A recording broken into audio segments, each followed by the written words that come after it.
See students, in today's lecture we are going to discuss two very important concepts.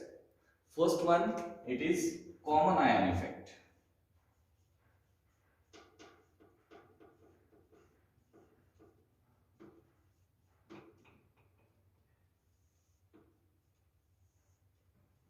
See, this particular common ion effect, इसके वास्ते हमें चाहिए कोई भी weak electrolyte.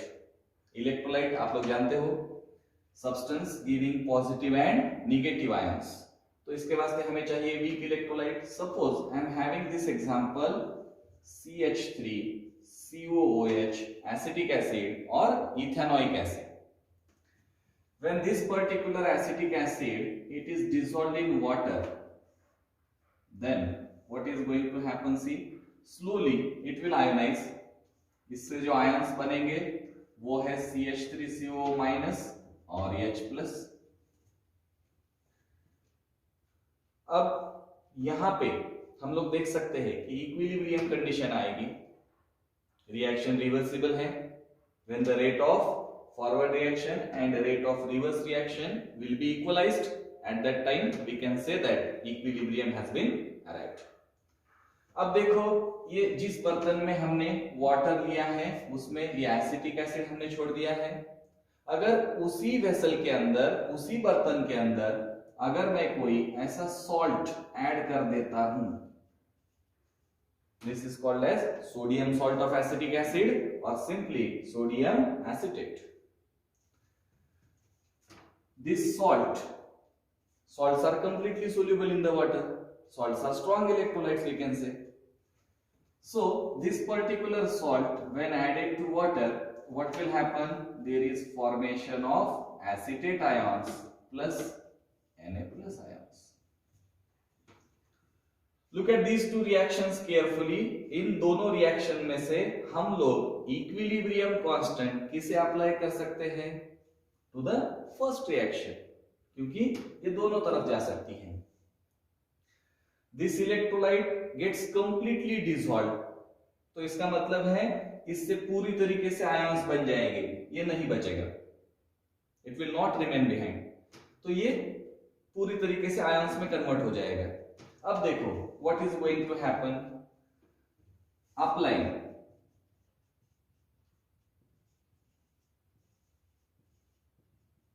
equilibrium constant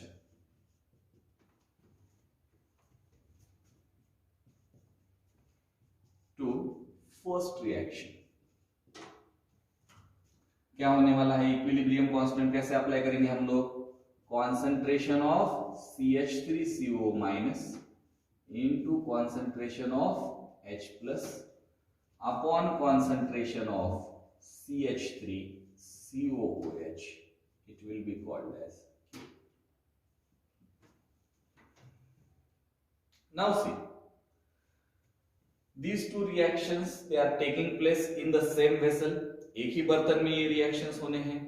अच्छे से समझने के वास्ते इसको ऐसा कंसीडर करो. This is one vessel in which two reactions are taking place simultaneously. Now ये पूरा एक्वियस सॉल्यूशन है हमारे पास.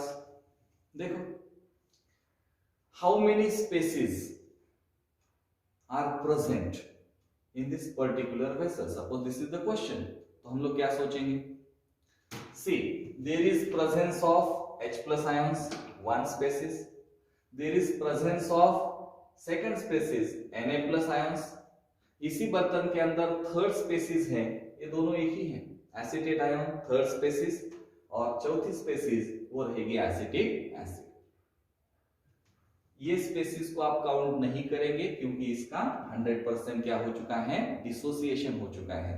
So that's why we can say that in this particular vessel 4 different types of species are present. कुछ ions होंगे, कुछ undissociated molecules भी होंगे. Now what happens if I write this particular type of equation?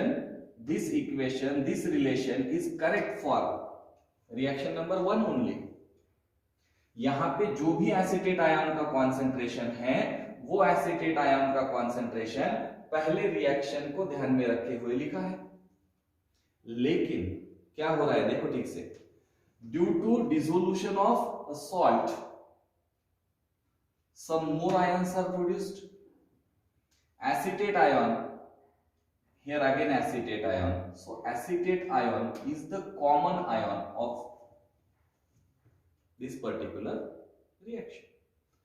So due to formation of extra acetate ions here, concentration of acetate ion will increase. acetate ion का concentration suddenly क्या हो जाएगा, बढ़ जाएगा।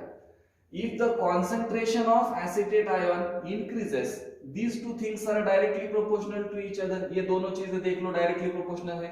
अगर acetate ion बढ़ते हैं, चाहे कहीं से भी आए लेकिन बढ़ तो रहे हैं, एसिटेट आयन अगर सॉल्यूशन में बढ़ेंगे तो इस रिएक्शन का Ka जो डिसोसिएशन कांस्टेंट है, इक्विलिब्रियम कांस्टेंट है, वो डिस्टर्ब होने की कोशिश करेगा। ये बढ़ेगा तो ये भी बढ़ेगा। अब इसे हमें कांस्टेंट करना है, इसे हमें कांस्टेंट रखना है, ओरिजिनल पोजीशन पे वापस लाना है। So what can be done?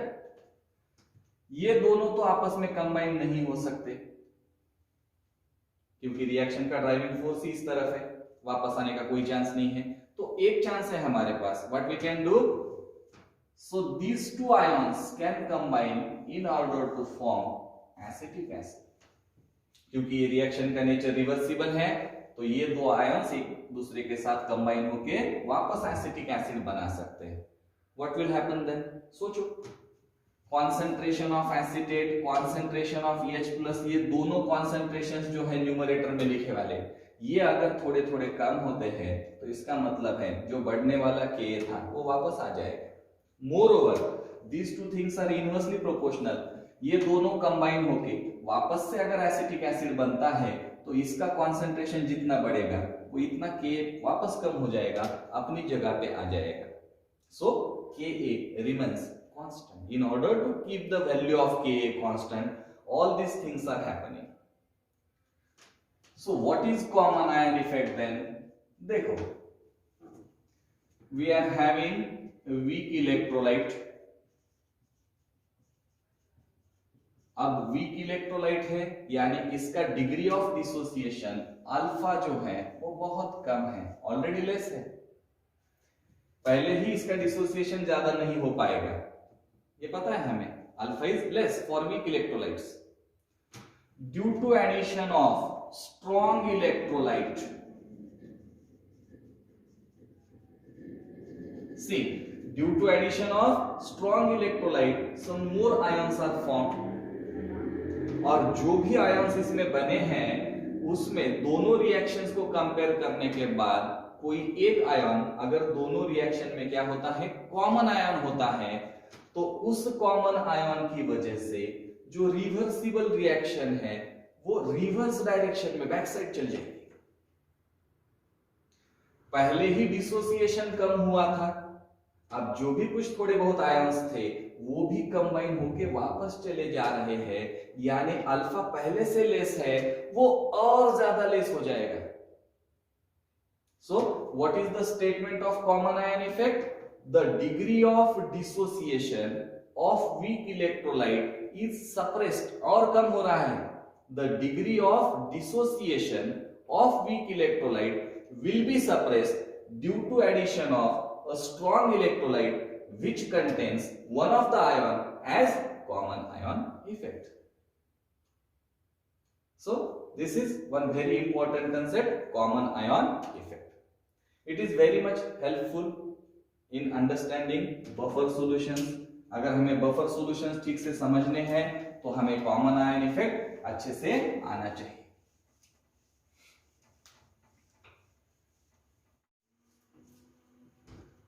Next very important bit which we are going to discuss is buffer solutions.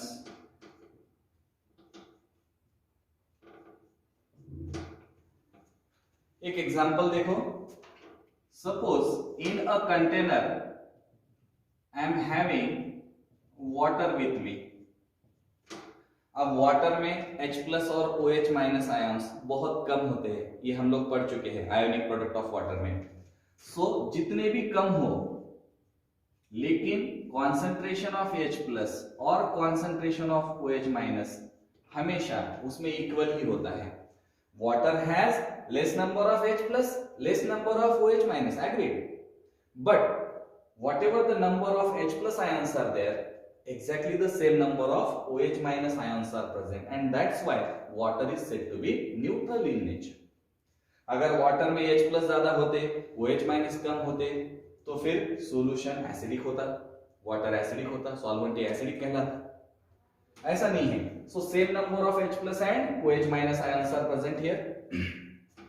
What if अगर मैंने इसमें एक 2-3 बूंदे स्ट्रॉन्ग एसिड की, say for example HCl I have added. So due to addition of HCl what is going to happen, इसमें से कुछ ना कुछ H+ ions इसके अंदर आएंगे. अब सिचुएशन पहले जैसी नहीं रहेगी. So what will happen, concentration of H+ ions will increase, so it will become acidic in nature. इसका जो pH है अभी 7 से नीचे आ जाएगा. On the other hand, अगर मैंने HCl ऐड करने की बजाय suppose I have added NaOH solution, so due to addition of NaOH solution the concentration of OH- ions will definitely increase. तो ये बढ़ गया, and that's why pH will increase. It will be above 7 we can say. Water में अगर हम लोग add कर देते हैं, पहले वाटर था उसमें अगर NaOH ऐड कर दिया तो OH- बढ़ गए, pH बढ़ गया. अब हमारे पास अगर ऐसा सॉल्यूशन है, suppose in this particular vessel, in this particular beaker, suppose I am having buffer solution with me. इसमें कोई अगर buffer solution होता है तो HCl ऐड करने के बाद there will not be any change in the pH. After addition of strong base NaOH, there will not be any change in the pH.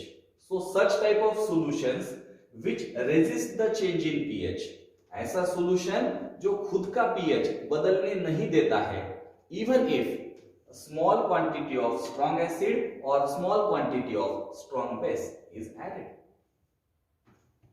तो ऐसे सॉल्यूशन को हम लोग कहते हैं बफर सॉल्यूशन. अब बफर सॉल्यूशंस खुद एसिडिक भी हो सकते हैं, बफर सॉल्यूशन खुद बेसिक हो सकते हैं, यानी बफर सॉल्यूशन का अपना खुद का पीएच हो सकता है, वो अलग बात है. सपोज कोई बफर है जिसका पीएच 5.7 है, तो ये buffer solution acidic buffer category में आएगा. अगर मैं इसमें HCl और ऐड करूंगा तो पीएच और कम होना चाहिए, लेकिन चेंज होता नहीं है. अगर मैं इसमें NaOH ऐड करता हूं तो फिर पीएच बढ़ना चाहिए, लेकिन वैसा भी नहीं होता है. So in both cases, even after the addition of acid और base, pH remains the same. अब इस बफर सॉल्यूशन का जो एक्शन है वो कैसे काम करता है, how the buffer solution actually works, that we have to understand. First of all let us try and discuss acidic buffer.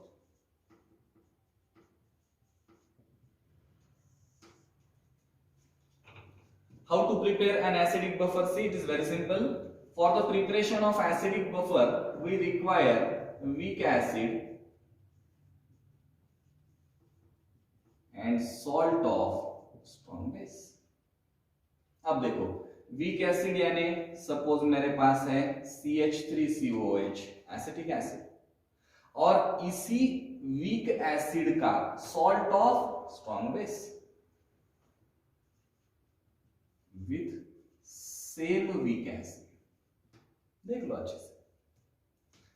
तो अगर इसकी रिएक्शन में NaOH के साथ करूं तो क्या बनेगा, CH3COONA.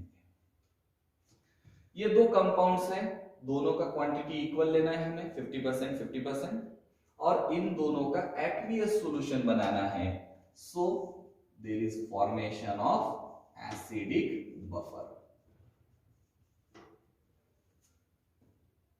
ठीक, क्या करेंगे हम लोग, देखो एक बर्तन में हमें लेना है एसिटिक एसिड, दूसरे वाले बर्तन में भी पहले लेना है एसिटिक एसिड.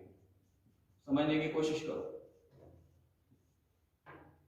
और दूसरे वाले बर्तन में ऐड करना है NaOH। तो यहाँ पे होगी reaction, sodium acetate will be form. इसको उठाओ, सोडियम एसीटेट जो भी बना है और पहले वाले के साथ मिला दो। So we are going to get an acidic buffer. अब होता क्या है देखो, अभी हमने थोड़ी देर पहले कॉमन आयन इफेक्ट स्टडी किया है। सो हम लोग ऐसा बोल सकते हैं, this is complete aqueous solution. Water के अंदर ये दोनों सब्सटेंसेस हैं। One is weak electrolyte CH3COOH, जिसका डिसोसिएशन कुछ ऐसा होगा। Another one is strong electrolyte CH3CONA। So like this. Now we know that first reaction is reversible one. इसको हम लोग क्या कर सकते हैं, इक्विलिब्रियम कांस्टेंट अप्लाई कर सकते हैं। कॉमन आयन इफेक्ट भी हम लोग पढ़ चुके हैं।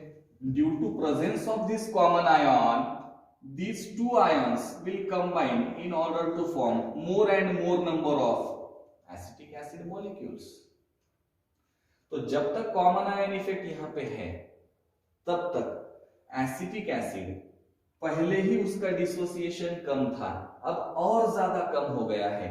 यानी लेफ्ट की तरफ से राइट की तरफ जाने वाली रिएक्शन बहुत स्लो हो जाएगी और उल्टा ज्यादा से ज्यादा हमें एसिटिक एसिड मिलेगा। इसका मतलब ये नहीं है कि पूरे H+ खत्म हो गए, हम बहुत कम रहेंगे। So this is nothing but acidic buffer. अब इस एसिडिक बफर में एक्चुअली हम लोग इसको चेक करके देखते हैं कि वेदर इट इज वर्किंग और नॉट।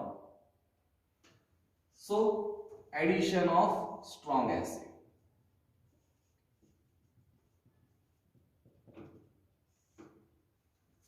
इस बफर में अगर हमने HCl ऐड कर दिया है, सो HCl H+ Cl- में डिसोसिएट होगा। अब जरा ध्यान से देखो कि इसमें से ऐसी कौन सी चीज है जिसका इसमें प्रेजेंस pH के वास्ते चेंज करने वाला है pH को। So definitely presence of H+ ions. अगर हमने इस बर्तन में HCl ऐड कर दिया है तो उससे आने वाले जो भी H+ आयंस हैं वो जाके pH को कम करने वाले हैं। सॉल्यूशन पहले से एसिडिक है और ज्यादा एसिडिक हो जाएगा, इसका मतलब pH चेंज होना है, लेकिन ये है तो बफर सॉल्यूशन। अब ये बफर बोलेगा कि मैं मेरा pH चेंज करने नहीं दूंगा। So how it will work? So ये जो H+ आए हैं from the strong acid which we have added from outside, तो ये आने वाले H+ को ये रिएक्ट करेगा। सो CH3COO- will react with H+ in order to form CH3COOH।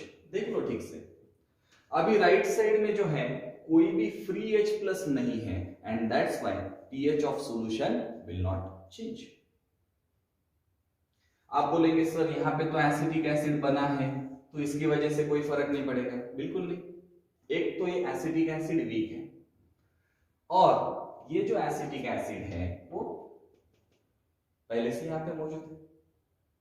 नया एसिटिक एसिड जो भी बनेगा वो भी राइट की तरफ नहीं जाएगा क्योंकि कॉमन आयन इफेक्ट चालू है। सो ये हो गया इसका एडिशन ऑफ एसिड वाला टेस्ट। बफर का pH एज इट इज है। अब देखो हम लोग इसमें क्या कर सकते हैं, addition of strong base. Buffer अच्छे से काम करता है कि नहीं? फिर से फ्रेश बफर बनाया हमने, सेम पैटर्न। और इसी बफर सॉल्यूशन में अगर सपोज हमने NaOH सॉल्यूशन ऐड कर दिया, actually NaOH it is present in the form of solid, उसको वाटर में डिसॉल्व करके उसका जो एक्वियस सॉल्यूशन है that is called as NaOH solution. Sodium hydroxide के सॉल्यूशन में Na+ और OH- आयंस आएंगे। अब अगर आपने इसमें NaOH ऐड कर दिया है तो सोचो कि NaOH में से निकलने वाले जो भी OH- आयंस है अगर वो यहां पे रहेंगे तो इसकी वजह से सॉल्यूशन का pH चेंज होना है। पीएच बढ़ना है। पहले ये एसिडिक था, OH माइनस आने से थोड़ा कम एसिडिक होगा और फिर उसके बाद में वो बेसिक की तरफ जाना चाहिए, लेकिन ऐसा होता नहीं है। ये जो OH माइनस आया है, ये OH माइनस के वास्ते ये रिएक्ट होता है, क्योंकि ये पहले से वीक एसिड है, ज्यादा डिसोसिएट नहीं हुआ, और जो भी थोड़ा बहुत डिसोसिएट हुआ था वो भी वापस आ गया है कॉमन आयन इफेक्ट की वजह से। So quantity of undissociated acetic acid is large, तो इस वजह से ये अवेलेबल है easily. So CH3COOH will react with OH minus, इसमें से H plus OH minus H2O and there is formation of CH3CO minus। बच्चे पूछते हैं सर अगर OH माइनस आ गया तो OH प्लस के साथ क्यों नहीं कंबाइन करेगा? देखो इन दोनों की क्वांटिटी बहुत ही कम है और इसकी अवेलेबिलिटी बहुत ज्यादा है, सो नेचुरली मोर चांसेस कि जो OH माइनस आएगा वो एसिड के साथ यहाँ पे रिएक्ट करेगा, and that's why we can say. अब राइट की तरफ देखो, फ्री OH माइनस कहीं भी नहीं है, तो इसका मतलब pH is not going to change. आप लोग ये जो एग्जांपल है इसको अच्छे से देख सकते हो, और इसी तरीके से एक वर्क मैं आपके वास्ते दे रहा हूं, बेसिक बफर।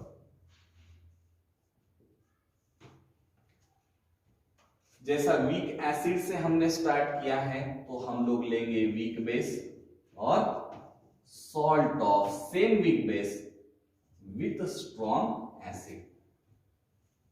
इसमें आपको क्या करना है, आप एक एग्जांपल लेंगे वीक बेस का NH4OH और सॉल्ट लेंगे NH4Cl, और उसमें आप देखिए क्या होता है। So this will be the work for you. Okay, so this is enough for today. Thank you.